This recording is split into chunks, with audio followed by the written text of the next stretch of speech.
The defining moment in your life? And I went over to the piano and touched it, and that changed my entire life. You know, wow. From there, I said, "This is it." I don't know. It was a lot of things. It was a replacement for mother, not understanding what the word mother meant, but it was definitely a replacement, compensation, and it. Can't think of any moment that changed my life more than that. Thank you, Quincy. Thank you. You could change the world if you are changing the world. Thank you. You're a beautiful lady. You are great. Thank you.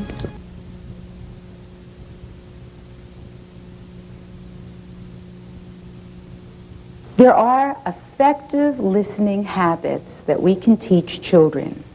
Number one, we have to pay attention. Number two, we can teach them by paying attention how to process data. And number three, by paying attention and processing data, we can teach them how to remember. The key is to make them self-actualized, to make them recognize that they're worth something, that we think they're significant by valuing what they tell us. My mother used to say, listen to children, they will tell you everything.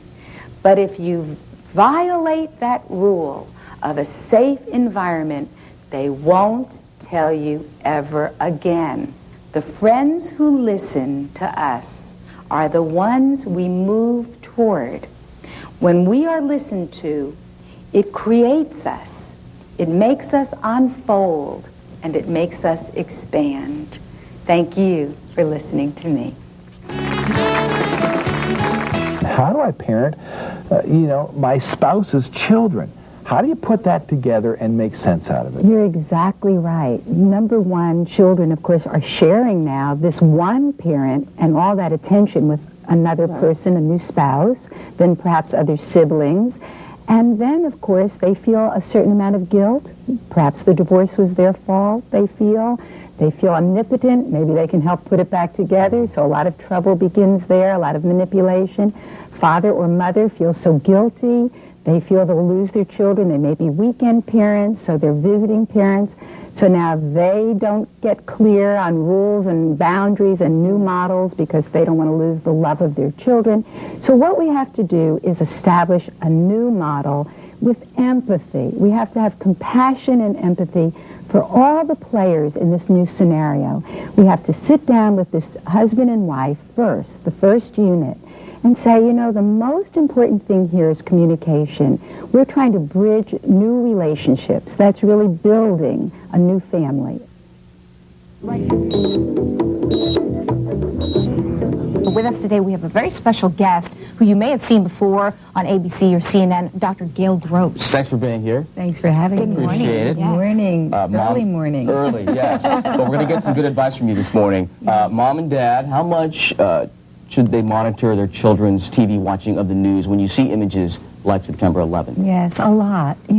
Parents must parent, and they have to step into that adult role and be very aware of what kind of media their children are getting and how often. So it's very important to monitor that so your children aren't frightened. Children are very egocentric, and they see everything in terms of themselves. My mommy, my daddy, my house, my bedroom, and suddenly those bombs are really very upfront and personal.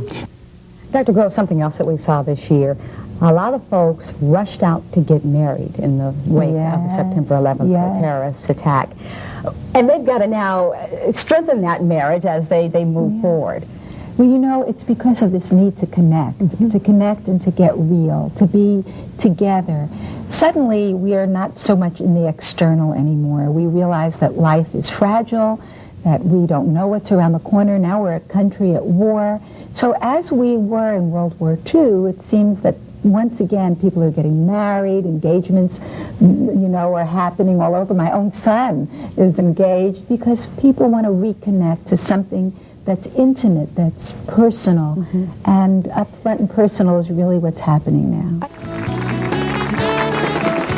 Let's talk about It's a Kid Thing. It's a kid thing. Gail, New Year, how do we, and should we, be teaching our kids to set goals, or does that put undue pressure on a child? Well, it's the way we do it. Everything is attitude and perception. And I tell parents, be see what you want to see.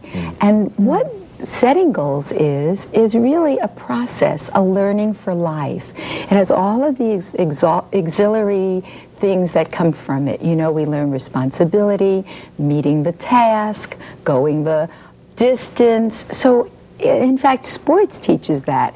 So what we're teaching children in small increments is a life lesson when we teach them how to goal set.